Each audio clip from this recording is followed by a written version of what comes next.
dancers. I always saw them. I think that they were the same girls who danced No, that's all of Europe. later, but they looked completely different instead of sunglasses. Dance later from Like the ones who danced with B.O.B. Yeah, they're different. They were So how's it going with the research projects and all that? Pretty good. We just have to renew it. Yeah. Okay. No, I mean like we've started writing. Yeah,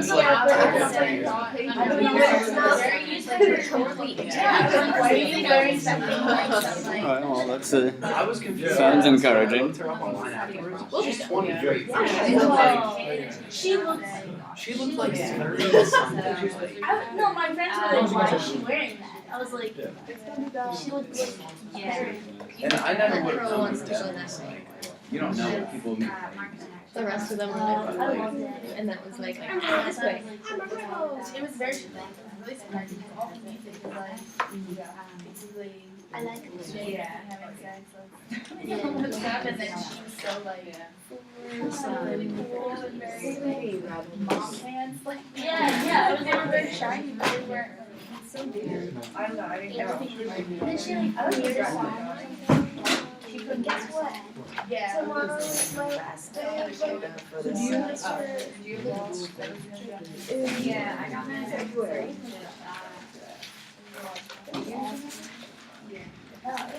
So how's your data mangling going before your return now?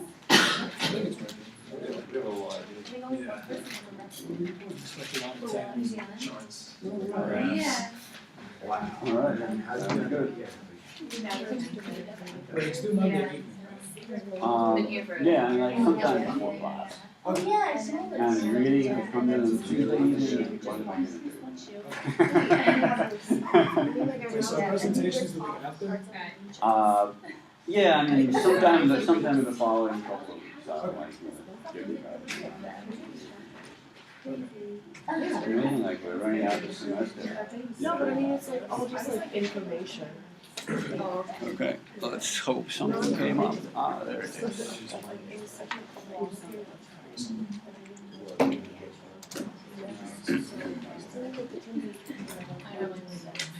you guys make one? No, I did not. Oh, you never did? Did you hit 0? What? Did you hit?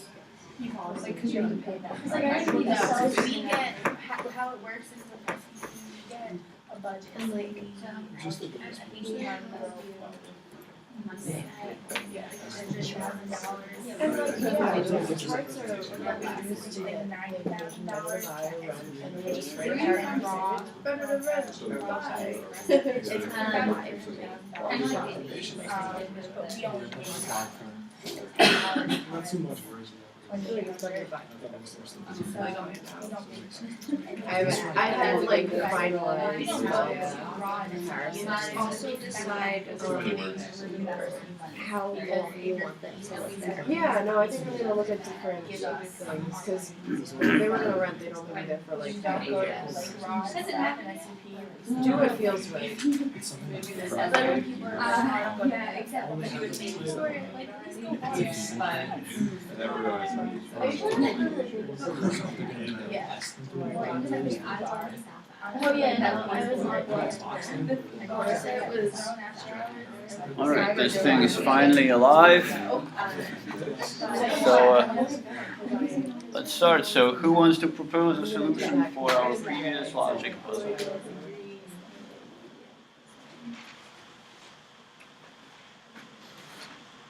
Computers like last century. I think that's what it means. Really? What? You want a solution?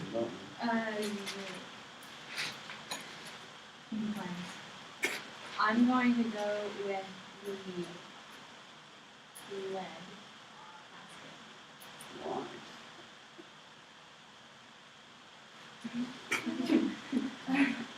Lucky guess.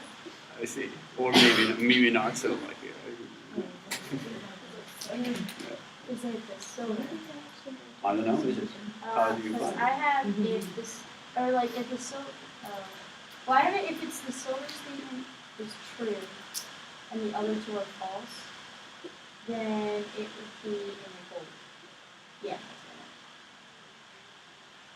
Because for the gold, it's if that was false, that means it is in the gold. The silver, if it's true, it means it's not in the silver. And if the lead is false, it means it's not in the lead. So it would be the Have you eliminated all the other possibilities? no, that's okay. Okay. I think it was in the gold because the gold and silver inscriptions essentially say the same thing. Like if the first one's true, then it's either in the gold or the lead. If the second one is true, then it's either in the gold or the lead. And then that would make the last one have to be false, which is at least one has to be false. So it's not in the lead. So it's either in the gold or the lead. So it's in the gold. And then if the first two were false, it would mean it was in the silver. So that would have to make the lead one true, which would make it in the lead, and that would give you an answer. So it's in the gold. And so, indeed, you can approach the problem by looking at what if a particular statement is true or false. But really, it's a lot easier to look at it from the point of view of what if the portrait is in some casket. Because that gives you only three possibilities, right, to analyze. What if it's in gold? What if it's in silver? What if it's in lead, right? To say, let's imagine the portrait is in gold. What is the truth value of the three statements, right? Well, the first one is true, right? Because it is indeed not in the silver casket if it is in gold, right? The silver in the flower portrait is not in this casket. That would be true, right? And then the lead portrait in the casket would be false. So in this case, the truth conditions match the requirement that at least one statement is true and at least one statement is false, right? And we can eliminate the other by saying, what if the portrait is in silver? Right, well, if that is the case, right, then gold is false, silver is false, and lead is false. Everything would be false if the portrait is in silver. That doesn't match the conditions, therefore it's not possible, right? So that, really fewer alternatives to think about when you think about it from where the portrait could be rather than what could be the truth value of these statements, right? I mean, either way it works, though. If you arrive at the correct result at the end, it's all good. But you should think about think about these problems from what is the set of conditions I need to analyze, and how can I minimize all those different conditions, right? Okay, everybody with us on this one? So let's extend this a little bit. So our good old friend Portia says, I'm not sure if you just got lucky or if you actually solved a logic problem. So here's another logic problem. Alright, so this is the backstory here. Give it a look.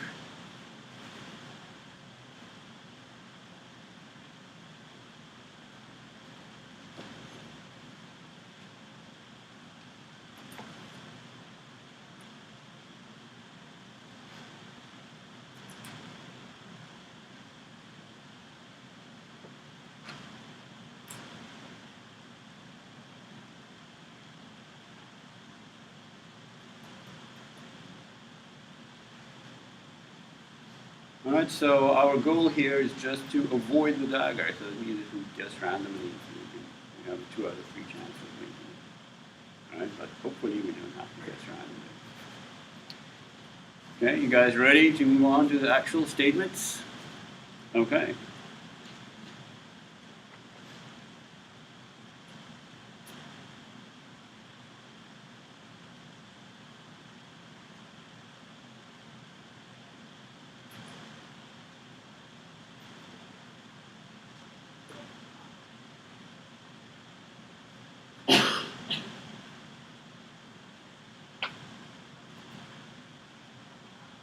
Yes. There's only one dagger. Yeah. Only a big one. Right, there's only one casket contains daggers. Although if Portia was really mean, she could just plant daggers in all of them, right?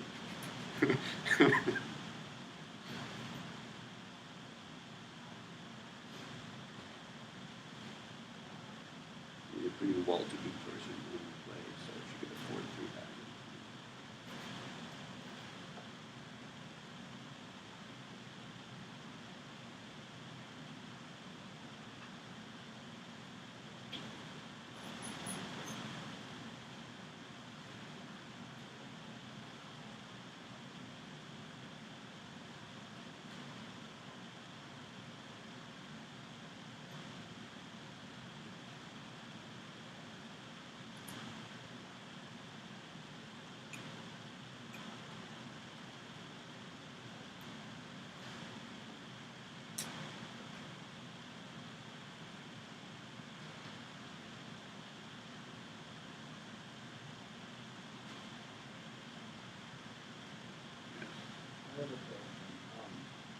the previous slide, were there any stipulations about how many could be by one and how many could be by the other? No, I mean, it just says that we know that there are these two artisans making these caskets, right? And that the casket, of all of the three caskets are made either by one or the other. But we don't know how many of them. Right? So this problem is a little more interesting because the condition for the truth values of these statements is one of the statements, which may also be true or false, right? You have some internal self-referencing going on, which makes for interesting logic.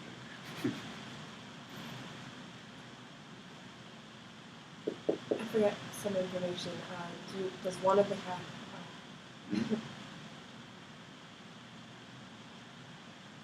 does that mean at least one, like both of the craftsmen have to make one of the caskets, or can they all I mean, be they from could all be made by one guy, but it's like they are fashioned by either one or the other, and we don't know how many of each the guys made. That's up to us to figure out.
Yeah, Is there anything about what's in the lemon? that's all we know.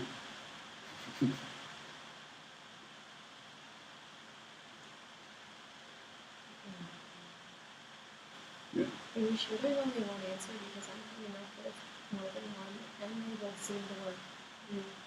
Well, we need to avoid the dagger, right? We don't want to look for the dagger. We need to avoid it. Oh. So even if there are two possible answers, maybe they'll let you uniquely determine which one could not possibly Okay. have the dagger. So we're just trying to find out which one has the dagger, right? Well, you want to pick a casket that is guaranteed not to have the dagger. So if you can uniquely identify where the dagger is, it's easy. You can just pick one of the other two. But it's possible that maybe you cannot uniquely identify where it is, but as long as you're sure that at least one of them, that it cannot be in one of them, you can pick that one casket, right?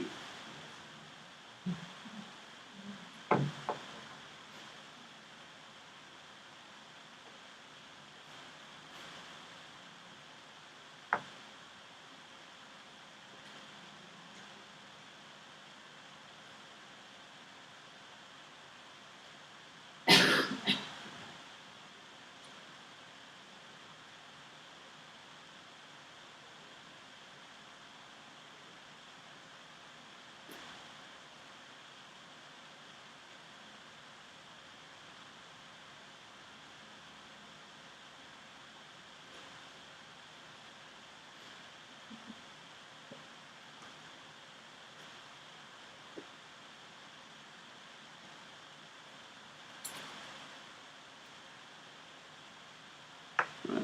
We're ready to move along for the moment. Okay, you guys can think about it until Thursday. If you still want to think about it some more. All right. So last time we were discussing loan amortization, right? And we had the whole spreadsheet going, the present value of the whole 360 payments and all that. right? We discussed how to make the trade-off between higher upfront fees versus higher interest rates, right? And the point at which we stopped was when we were comparing two different mortgages with different rates and different fees, and trying to figure out which one would be better for us, right? And we kind of were sort of hitting the end of class limit there, so let me just go back to that particular bit. So in our example, we said, let's imagine that we're looking at a $200,000 mortgage. Possibilities. Maybe one of them is going to start at 3.5%, and another one is ready to give us, I don't know, 3.3% or something like that. But the one with the lower rate is also going to charge us higher upfront fee, or the one with higher rate is going to charge us lower upfront fee. Alright? So one mechanism discussed for kind of determining which one is better for the entire lifetime of the mortgage is to basically subtract this from the amount that we're borrowing. And in effect, in this mortgage, in this loan, we're not getting the full 200,000. We're only getting 195, right? So they give us 200, but say, give me 5,000 back right away. And so as a result, in effect, we're paying a higher rate of interest because our payments are still based on 200, but we only got 195, right? The same thing happens here. We're only getting 198 in effect out of the 200, and so that also goes away up a little bit. So if we know that we'll keep this house and this mortgage for the lifetime. For the lifetime of the mortgage, 30 years. Then we can make the comparison based on this lifetime effective APR of the mortgage. And so maybe, for example, this turns out to be something like 3.6% effective APR, and maybe this turns out to be, I don't know, maybe let's make up the numbers, I don't know, 3.5% effective APR, whatever. And so maybe this is a better deal for the life, like if we're keeping the house for the whole 30 years, right? Because over the lifetime of the mortgage, we're in effect paying a lower interest rate. Good for us. But, on average, people don't keep a house for the whole 30 years. Some do, right? But I think like there's some statistic that matters, like people move like every 5 to 7 years or something like that. So I interrupt the class. Has anyone seen a white phone?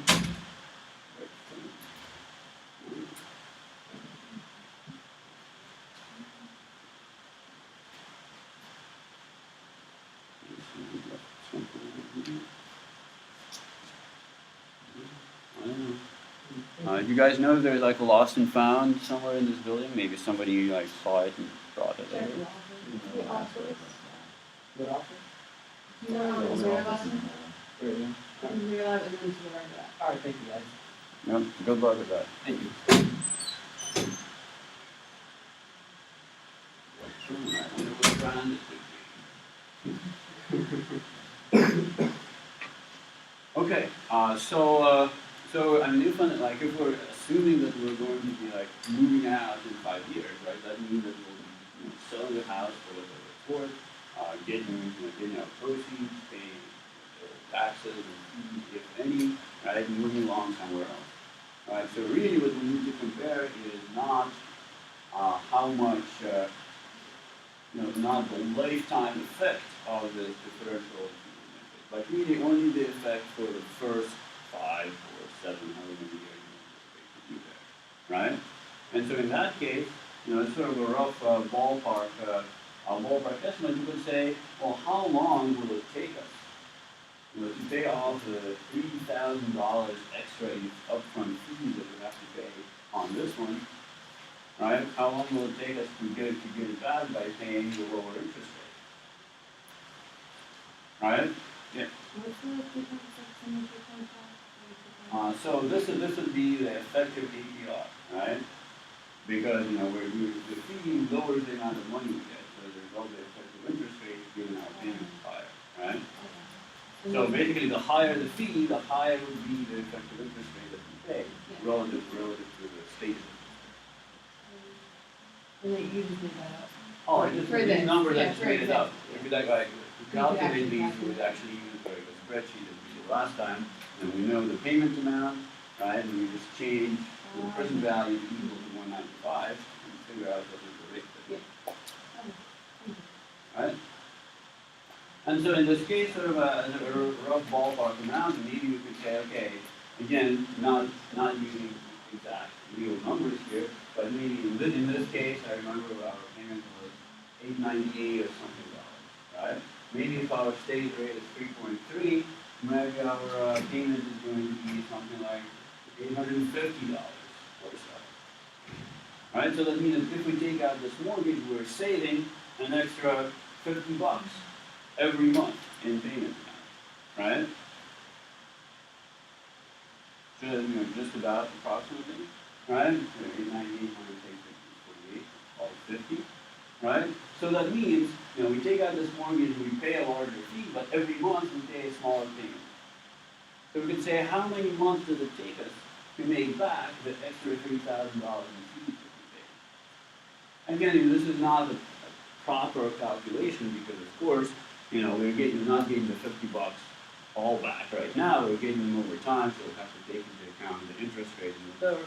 But sort of a rough ballpark estimate of what we're talking about. We could say, okay, well, how long will it take to get my 3,000? And get 3,000 divided by 50, so that would be 60 months, right?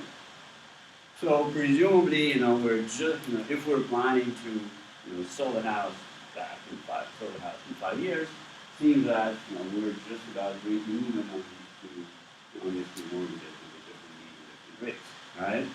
So, we're gonna pay the extra 3,000 up front, and we're gonna get it back in the form of lower payment over 5 years. Now, again, since we haven't taken into account the time value of money, right, the value of these $50 over 5 years is actually less than just $50 times 60 months, right? So if we're certain that we'll be moving out exactly in 5 years, no. We're never certain of what's going to happen in the future, but if these are the numbers, then we should actually say that we should not pay the extra 3,000 because we're not going to make it really, we're not going to make the whole thing back. How did you get the average cost payment? I mean, like the monthly payment? Yeah. Well, I remember that this was the example we were playing with using our spreadsheet, right? $200,000, 3.5%, and we calculated that the monthly payment is was $898 and something, right? So, the way we calculate it is, we can either use the formula or use our spreadsheet and use the Google Sheet, right? You remember that? And so we found it was $898. So for this one, I just made it up. But hypothetically, we would go and figure out what is the payment if we're taking out $200,000 and 3.5%. And it's calculated and will give us what would be the monthly payment. And then, why did they do 3,550?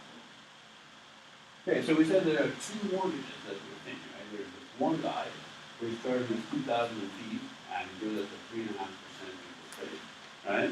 And there's this other guy who's starting with 5,000 feet, but is giving us 3.3% interest rate, right? So the difference in the upfront fee for the two guys is $3,000, right? And so we want to know, but we know, so we pay a higher fee here, but in exchange we pay a lower monthly payment, so there's a lower rate. And so we want to know roughly how long will it take us to make back the extra 3,000 that we paid with this guy. Right? If we pay 3,000 up front, in exchange you get a lower monthly payment. So how long does it take to pay off if we just ignore time value of money? Right? So that would be 3,000 divided by 50, because our monthly payment is about $50 less every month. Right? So if we get to save $50 every month, how long does it take to save 3,000? That's kind of basically the idea that we're asking. All right, is it making sense? You buying that now?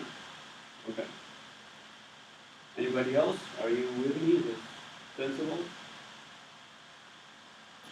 All right, so this is a very similar idea when you were going to get a refinancing on your house, right? So let's say like you took out the mortgage 5 years ago at like 5%, And then now you take a look around and say, OMG, it looks like the loan rates that are being offered are, you know, like 3.5%. Right? So should I do that? Well, absent any fees involved in getting a refinance mortgage, of course you should, because you're basically getting a free rate reduction.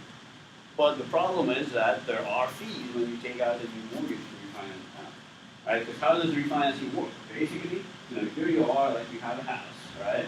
And you have like a mortgage of, you know, whatever, $1,000, right? And maybe you were sitting on the mortgage for 5 years, you were making the payment, and so now after 5 years, your balance on the mortgage is, I don't know, $180,000.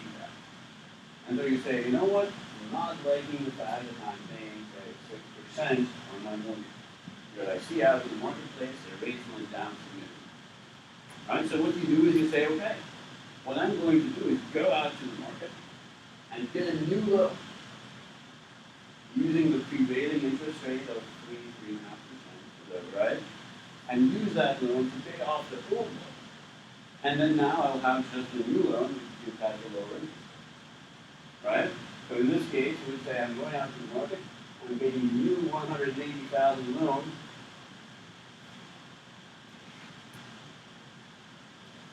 A new 180,000 loan at say 3.5% interest rate. Right? And so I'll take this 180,000, repay the old loan, and now I only have this one loan outstanding. So basically by magic, I have reduced my interest rate on my loan from 6% or whatever it was to the new low rate of 3.5%.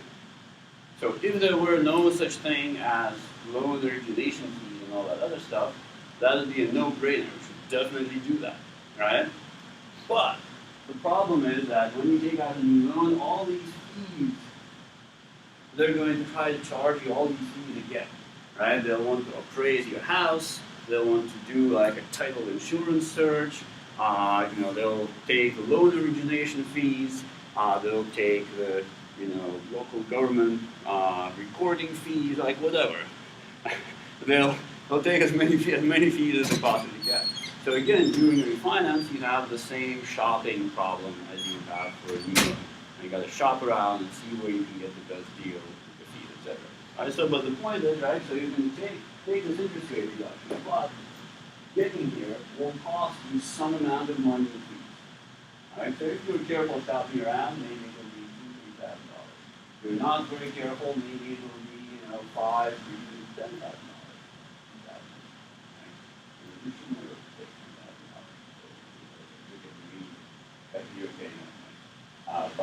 You know, so it costs some money to do that, right?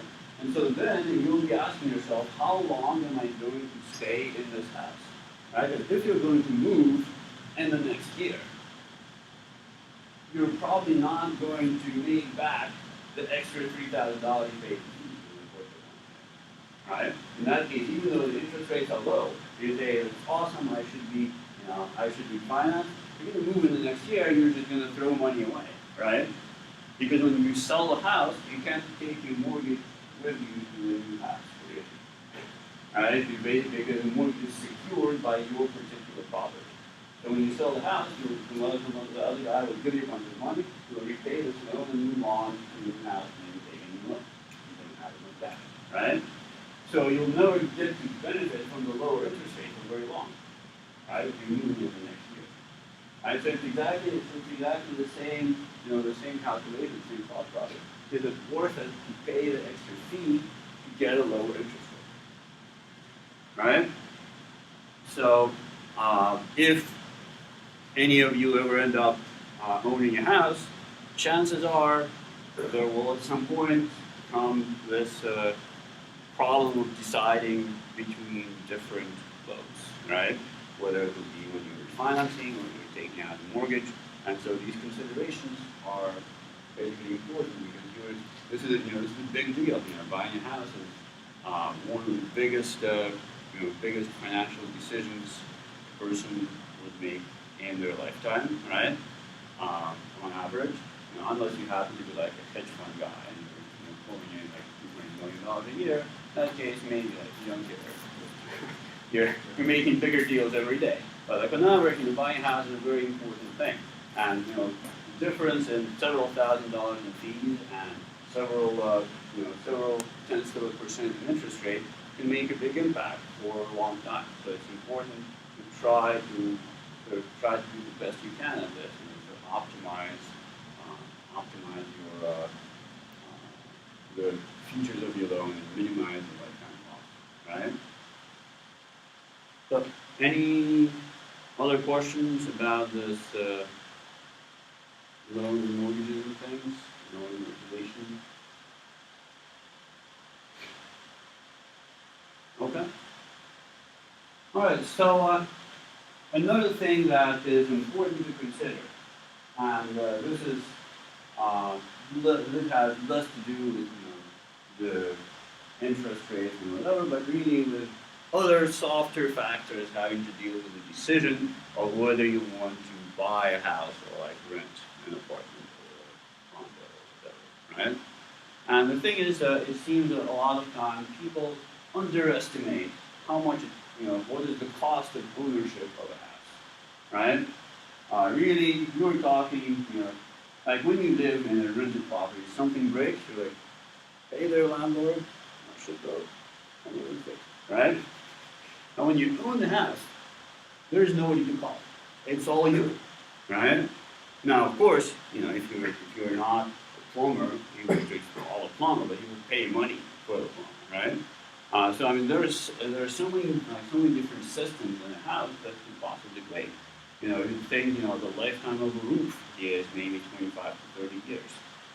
So the cost of a roof is maybe something like $20,000 depending on the size of the house. So if you say, average roof lasts, 30 years, costs $20,000. So in expectation, every year you'll spend like, $800 maintaining your roof, right?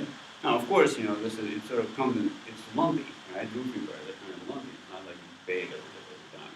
But like the expected cost of maintaining your roof is like $800 a year. So if you happen to buy like a new house, you could say, I'm going to get 20 years out of my roof. Right? If you buy a used house, then you have to think, how old is the roof? Right? If the house came with a roof, 20 years ago, and it's still the original roof, you're going to be saying, probably will need repair within 5 to 10 years. Right? So that's an important consideration, because that's an outlay of like $50,000 to $20,000. Right? Then you have all the other stuff. You have your water heater. Those things break, that thing breaks, it will cost you several $1,000s. If you have your, if you have a personal, well, you have a well pump, several hundred feet down in the ground. That breaks, it will cost you several $1,000s to repair that. Your washing machine, your dryer, your dishwasher, your range, all of those appliances, they break all the time, right? And increasingly, they break more and more often as things are built to sort of disintegrate faster so that people buy the new one. So there are all, your plumbing leaks, your toilet leaks, I don't know, your drywall starts cracking, your siding starts falling off, whatever, there's so many things that require maintenance that go wrong when you own a property that people just don't. When you live in an apartment, you just kind of hang out, you don't have to worry about any of that. And you say, well, should I buy the house? Well, if I take out this mortgage and I pay this, and then my monthly payment will be that, and you compare that with your monthly rent payment, and you're saying, that's not such a bad deal, right?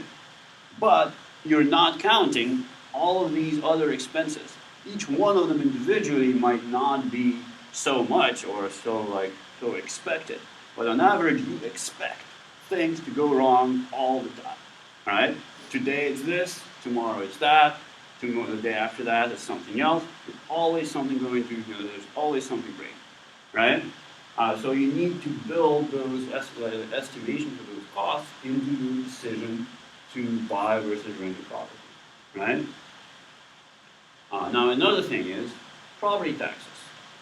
You think you just bought, a $200,000 house and you're done with it?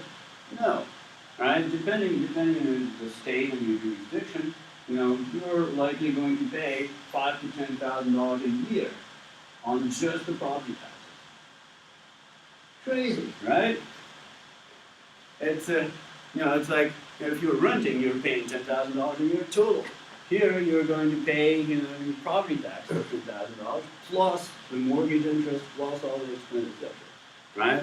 So really, it's don't forget home insurance. Like home insurance will run you another $1,000 to $1,500 a year for home insurance. Right? So there are all of these different expenses that you need to take into account. So I'm not saying that you shouldn't buy a house, but that you should go into it with your eyes wide open. Right? You should think, what are other things that I'm expecting will impact my level of expenses. And once you incorporate all this other stuff, then you should say, well, okay, now I can think, do I really want to do that? Is it worth it? Right? You don't just like ignore that and say, oh, well, there'll be some more stuff, but like, whatever, right? Because these are big expenses. Right? There's a lot of stuff that goes into owning a piece of real estate. Right? So, to a certain extent, things vary. Just as we've seen the examples in the used versus new car market. For some models, it was particularly attractive to buy a used car. For other models, buying a new car was pretty much on par, maybe even a little better, right?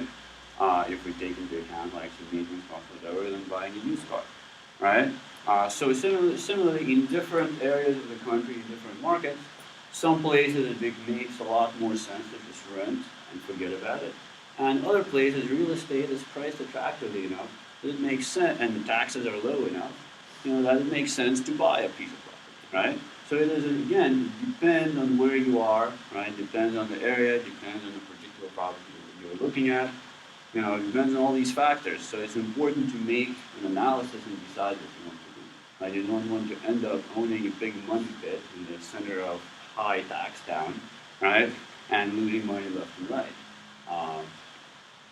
But on the other hand, if you live in an area where it is attractive, you'll do much better to own a piece of property than throwing money away on rent, right? But it is a decision that you need to make after serious analysis of the financial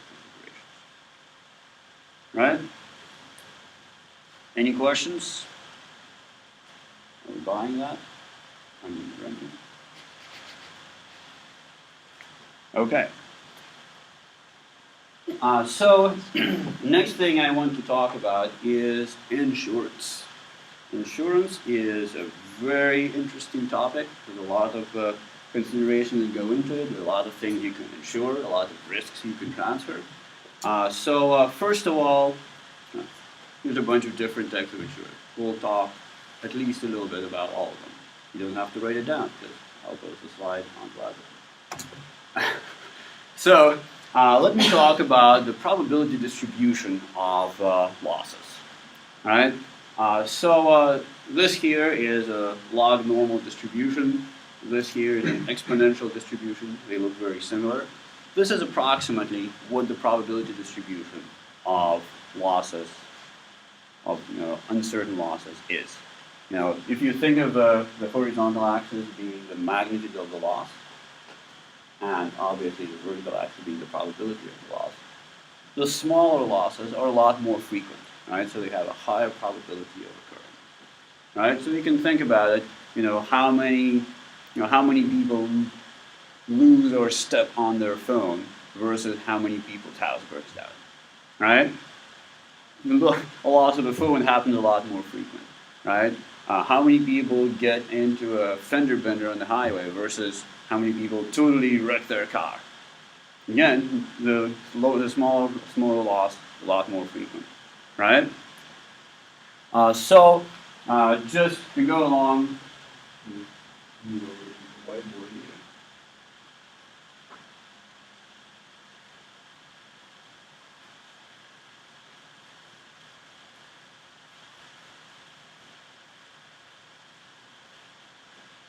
So if we have, we think, this is probability distribution, this is the loss magnitude, and this is the probability, right? It's going to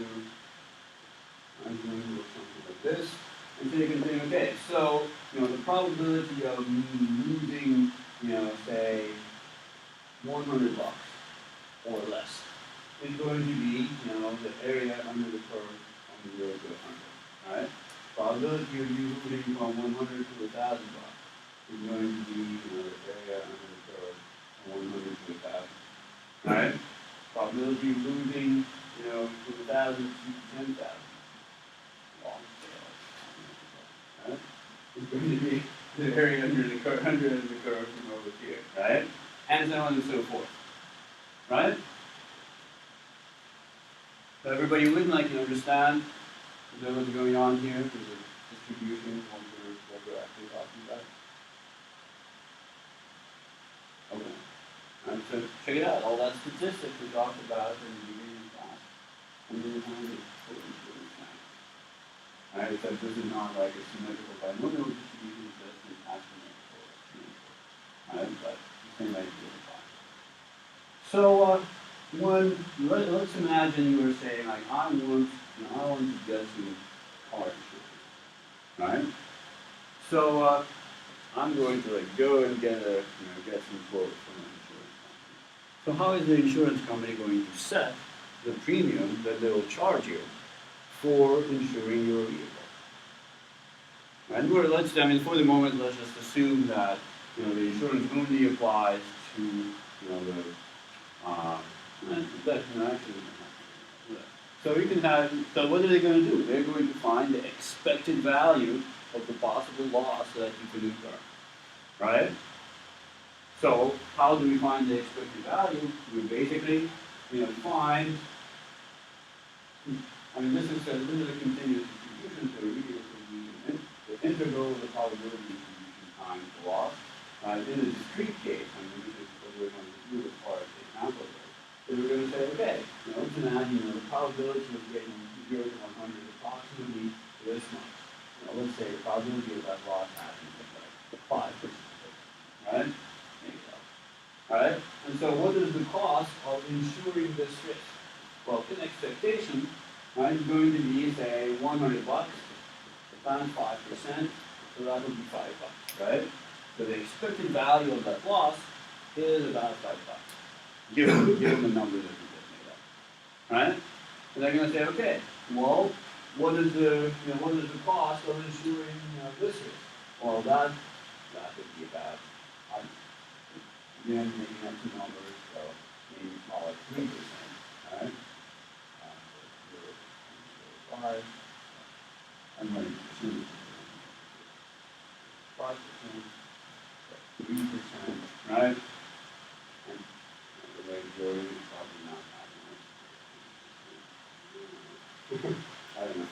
All right, so so then we have loss from 100 to 1,000, which is let's just take the top of that range, 1,000 for visibility. Alright, so that'll be 1,000 times 0.03. Alright, so what is the expected loss on this chunk? $30, right? So there's $30. Then we say, okay, what is the probability of like losing between 100,000 and 10,000? Now this is like pretty big chunks, right? But so I probably would have usually have smaller chunks, or probably use some kind of a continuous distribution of the estimate. So let's imagine that this is, I don't know, like 1%. So they're going to say, okay, so $10,000, not 1%. What's that? $40. Okay. And so on and so forth, right?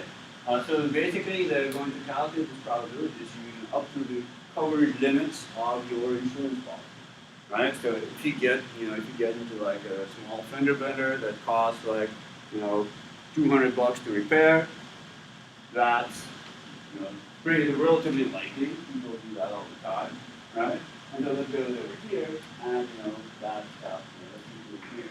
If you have some larger accident that requires more repairs, falls like over here. If you total your car, that's probably going to cost, I don't know, like $10,000, whatever your car is. right?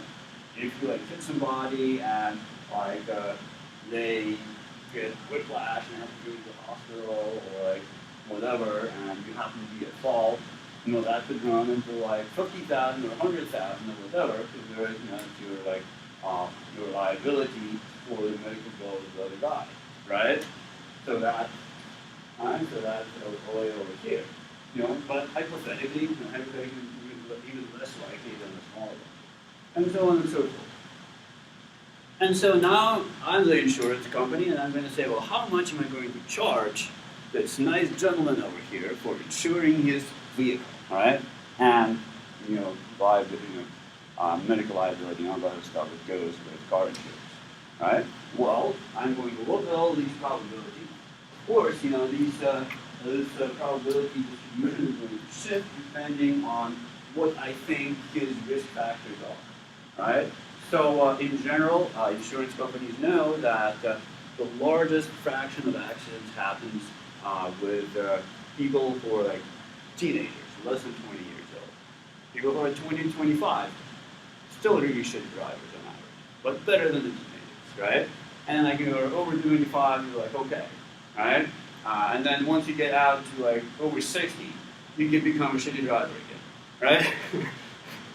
So they know the statistics, right? They adjust the probability distribution depending on who is applying for the insurance law, right? So adjust it depending on what they think your personal risk is, right? And then of course, you know, if you drive a Lambo, right, that's going to probably cost a lot more to insure because I don't know, like you hit a mailbox and it costs like $20,000 for the body, for the body work. Right? But if you drive like a beat up Honda Civic, I mean, like even if you total that, it costs $5,000, right? So that's going to be cheaper. So there's a lot of factors involved, right? I mean, they actually also use your credit score. Remember the FICO score, right? They also use the credit score as a risk factor. You know, because they figure, somebody who is not responsible enough to like pay their loans on time is probably not a good driver either, right? I mean, they have the data on all the millions of people who have ever gotten insured and have ever gotten into accidents, and they have their scores so they know what the correlation is between credit score and car accidents and things like that. So when you apply for it, you'll give them a bunch of data and they'll give you your quote. So let's assume that this quote is like given your probability.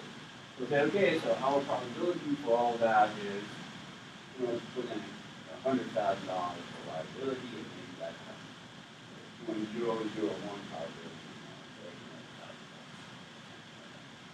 Right, so the expected, given sort of this rough idea, the expected loss for the insurance company if they issue this insurance is 1,100 plus profit, right? That'll be 1,135 plus. Right? Let's assume that we're talking about the probability of it happening in the next year, right? So if you want to buy this insurance policy, do you think the insurance company is going to sell it to you for $1,135?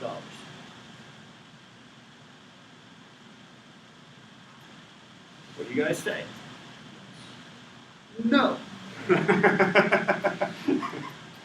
Right? Because if they sold it to you for $1,135 and they did that to everybody, how much money would they make in profit? Zero, right? Because they're going to charge $1,135 and the expectation they lose $1,135, they'll make a big fat zero. We can't have that. Our insurance executives have to have nice cars and like nice suits and good office. That's what money has to come from somewhere, right? Well, besides, a company has to be profitable, otherwise it doesn't make no sense for it to engage in this business at all, right? So they're going to say, okay, so we know that the expected loss is $1,135. Well, how about we tack on 20%, right? I mean, again, different insurance companies will tack on different things in different amounts. They'll use a different probability distribution because they all have sort of different risk models. So if you shop around, you can get different rates, right? And that is because estimating your risk assessment is a very complex business. And so one insurance company would have its data saying that your probability of loss is such and such, right? And another insurance company would have something different because they have different data, they have different data analysis model, etc. Right? And then one company might say, we're going to tack on 10%, another company might tack on 15, another company might tack on 20, etc. Right? So they'll get different quotes, but they're all going to estimate the risk and tack on a little bit. Is that, that's what they do. They have to make profit in expectation, right? Otherwise, it's like they'll all go out of business, right? And so let's imagine that like, they decide to tack on a 10% profit. All right, so they're not going to sell it to you for 1,135, you multiply it by 1.1.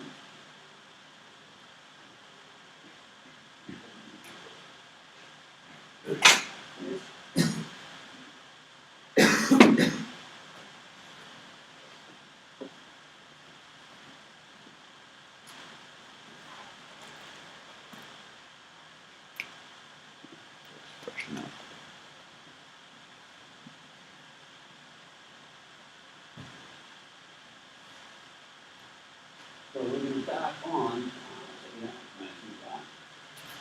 you tack on 10%. Alright, so that'll be 1135 plus 113.5. Alright, so what's that going to be?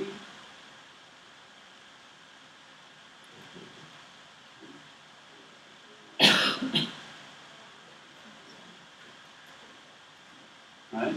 So they're going to sell you this policy, given these numbers we just made up of thin air, right? But they would actually have, like they have a whole department of people working on figuring out how to price the risk, right? We're just making up the numbers for, although, maybe that's a myth, and really they just kind of pull numbers out of thin air, just like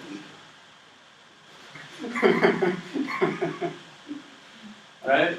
So that's what they're going to charge you. So here's the thing, right? Of course, being a person of average means, you can say, okay, definitely, if I total my car and if I incur a loss of like $10,000, like that would really suck, right?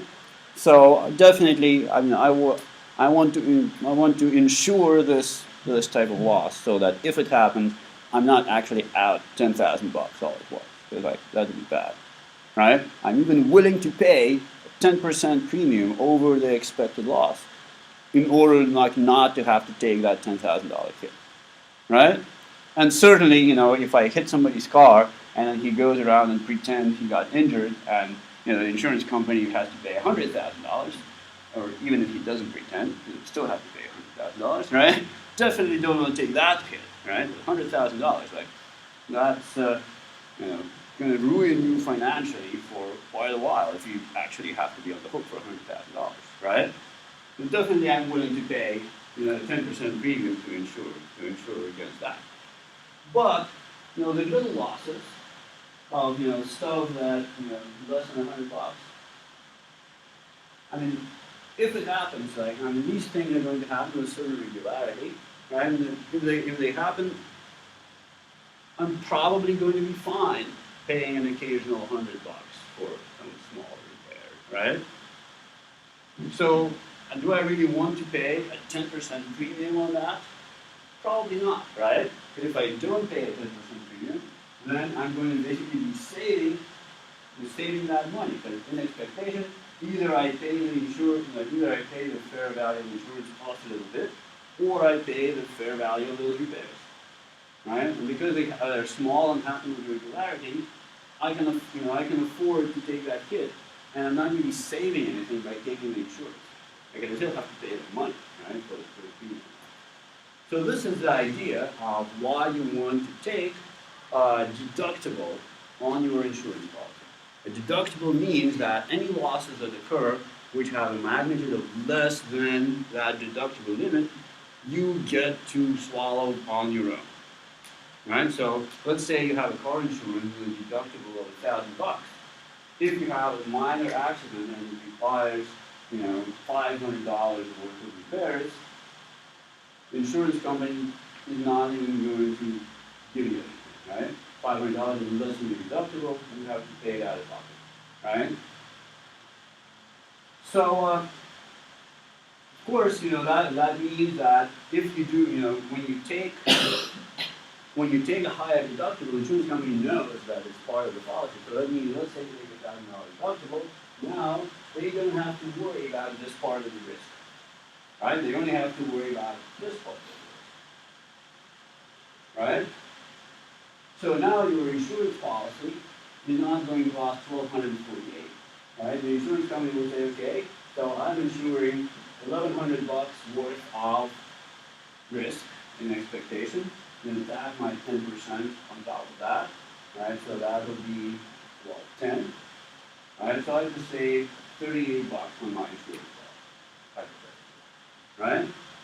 And so this is the idea, right? You took on some of that expected loss instead of transferring it, and now as a result, you don't have to pay the premium, right? If the insurance company didn't charge a premium, it would basically be indifferent. Do we want to take on the loss or pay the expected value? It doesn't matter, like the loss is really small, right? But because there's a premium, it's definitely a positive expected value proposition to bear the loss ourselves and not have to pay the premium that the insurance company will charge on top of the expected loss. Right? Is this making sense?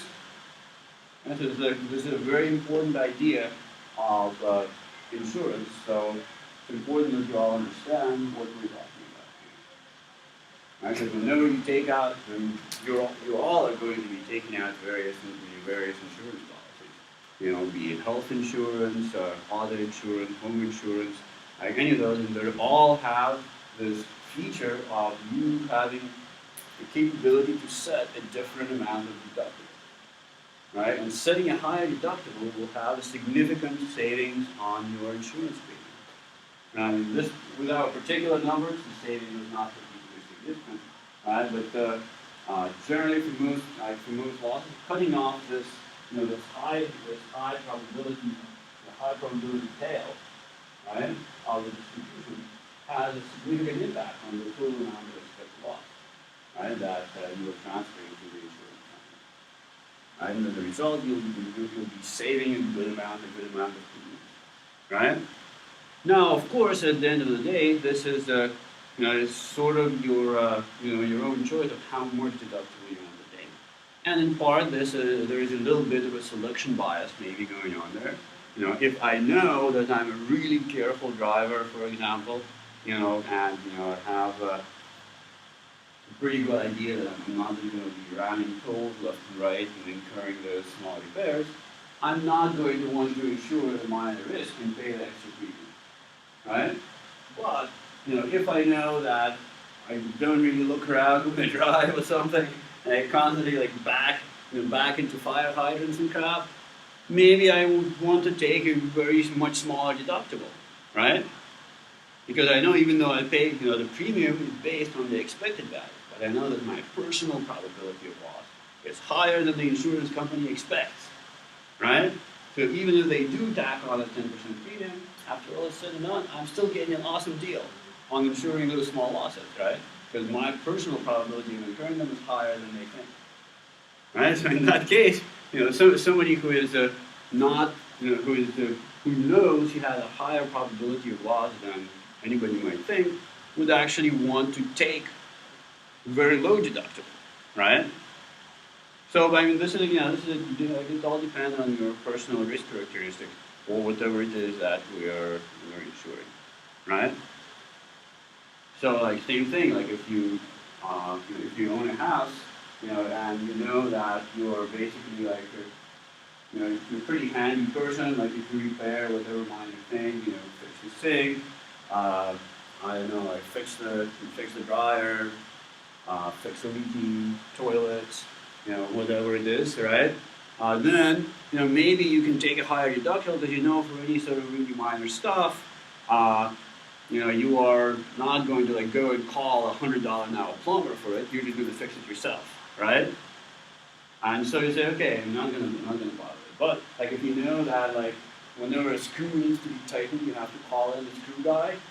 Maybe you want to take a lower deductible so that if some pipe bursts, you're going to have to call a plumber and shell out $2,000, And then you say, I'm going to rely on my home insurance to pay the plumber, right? Or something like that.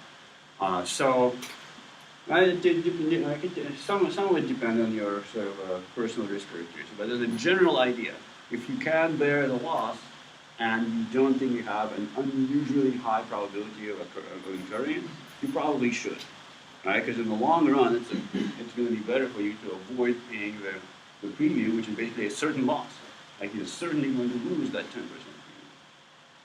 Yeah? So your homeowner's insurance can pay for things like mutinies like that? Yeah, I mean, like, so it depends on. I mean, different insurance policies will cover different things, but you can. I mean, they can cover major home appliances. They can cover plumbing and all that other stuff. So I mean, you're gonna pay. Like, if you have two insurance policies and one of them covers major appliances and one of them doesn't, the one that does is going to be more expensive, of course, right?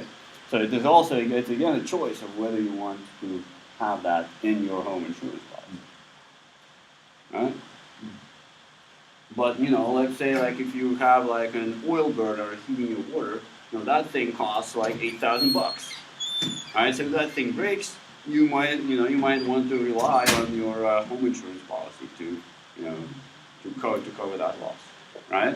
Even though they generally last for like 20 years or so, still like when it breaks, it's gonna suck, right? Yes.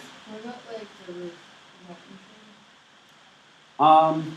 Again, I mean, it depends on the policy. Like if it is like sort of an unexpected hazard, right? Like a tree falls on the roof, then definitely it would cover it. I'm pretty sure like there's general wear and tear. It's not gonna cover it, right? So yeah, just try not to have any trees. You always look at the aftermath of like hurricanes and stuff. All these people like. The trees falling in the house. Dude, why? The trees. Yeah. That's what I was gonna ask, like, what happens with that? Like, how do insurance companies cover the houses? They spend a lot of money. Yeah. That's what they do. Right? Well, I mean, but remember, of course, so this, like the insurance policy knows, I mean, the insurance company has estimates for the probability of these things happening, right? And so when a hurricane comes through and like there's some trees falling on the houses, the insurance company has to pay money. There is still the rest of the country where that didn't happen. And so the premiums that those people are paying, help pay for the losses that happen over here, right? So assuming that the company has accurate risk assessments, then in the long run, with their 10% or whatever percent premium on top of expected loss, they're still coming out ahead, right? Of course, the insurance company would be happy if the hurricane didn't happen, all right? Because then they wouldn't have to pay out all this money, right? But the premiums are made such that they expect, with a certain regularity, they will have to pay, and they will still make money. So after that happens, and does everyone's insurance price go up in order to cover for that company loss? Well, presumably the previous premiums would have covered it already, right? Because this was, I mean, unless it is something that you personally did that affects their estimate of what your probability of loss is, all right? Like for example, like if you have like for auto insurance, if you have like one thing, like if you get a speeding ticket, that gets sent to your insurance company, and then they raise your auto insurance rate. Because they're going to say, well, it looks like this guy drives like a maniac.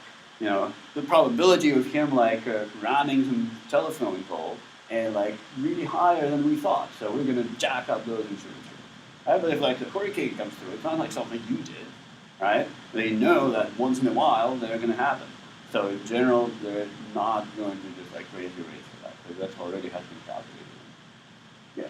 What about people that like live, I guess, in a tornado alley or like a place where it's like common for disaster? Well, so first of all, like just like certain coastal and flood-prone areas, same thing with tornado. Like they know that in those areas this happens a lot, and so they would probably, if the insurance company had a choice, they would say, you know what, we're not going to issue any insurance in that flood-prone area because we'd have to charge such a high premium that like nobody would want it, all right? And like we're just and then loss is going to happen and we'll lose money. So for certain areas, like the government actually steps in and mandates mandates in certain types of insurance in certain areas, and either like subsidize the insurance company or require them to spread those costs around and still provide that insurance. Because essentially, like, there is an unusual risk everywhere, right? Over here is the tornadoes, over here is the floods, over here it's the earthquakes, right? There's always something happening somewhere, right?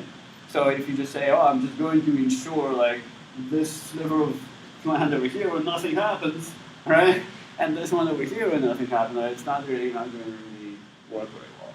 So hypothetically, that's one reason why insurance companies tend to be relatively large. Because they need to aggregate all these losses over a large number of trials. Just as initially we were talking about, remember the binomial distribution with the coin tosses and everything, right? An insurance company is not an insurance company if it only insures like one house, right? Because it takes its premium of like $1,000 a year or whatever for its house, and if the house burns down, like they're never going to pay for that. Right? The insurance company works when they can insure 1 million houses, and they know that if say 100 of those houses burn down, and another 100 of those houses get flooded out, and another 100 of those houses get shaken to bits in an earthquake or whatever, they're still going to be fine, right? Because all of the 1 million guys are paying them the premiums, and only 100 or 300 or 500 houses are actually getting destroyed. So after they pay for those, they still have plenty of money left, right? But yeah, they do have sort of they do have selection incentive to avoid the really disaster-prone areas, but there's like certain regulations that require them to still provide the service. Yes. That exact thing's happening in like, all the coastal areas. The houses, whether they're on pilings or in slabs, they all have to be raised to 14 feet above median tide to be able to get insurance. Right. So, so it's not a free lunch, right? They have to provide insurance, but they could set conditions under which they will do that. But as you can imagine, lifting a whole house by several feet is not a very cheap proposition. And just like you said, the government is helping to subsidize that. Well, they're essentially like there's something happening everywhere. And so like a lot of people just say, oh, those stupid people living in the flood area, like why don't they move out?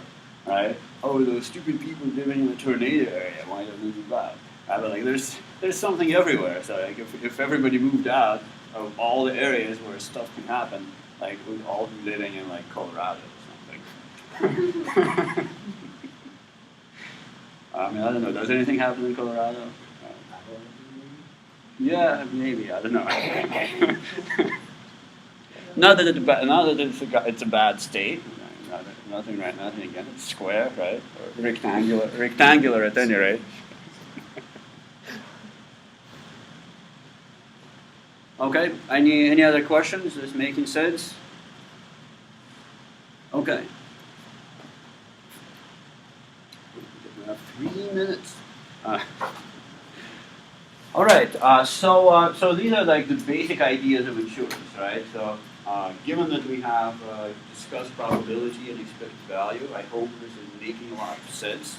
If not, like we'll discuss.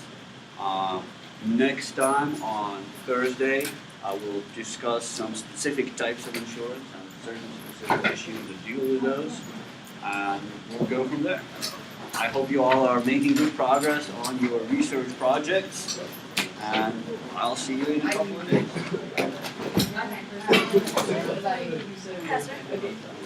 I'm trying to contact him and he hasn't gotten back to us.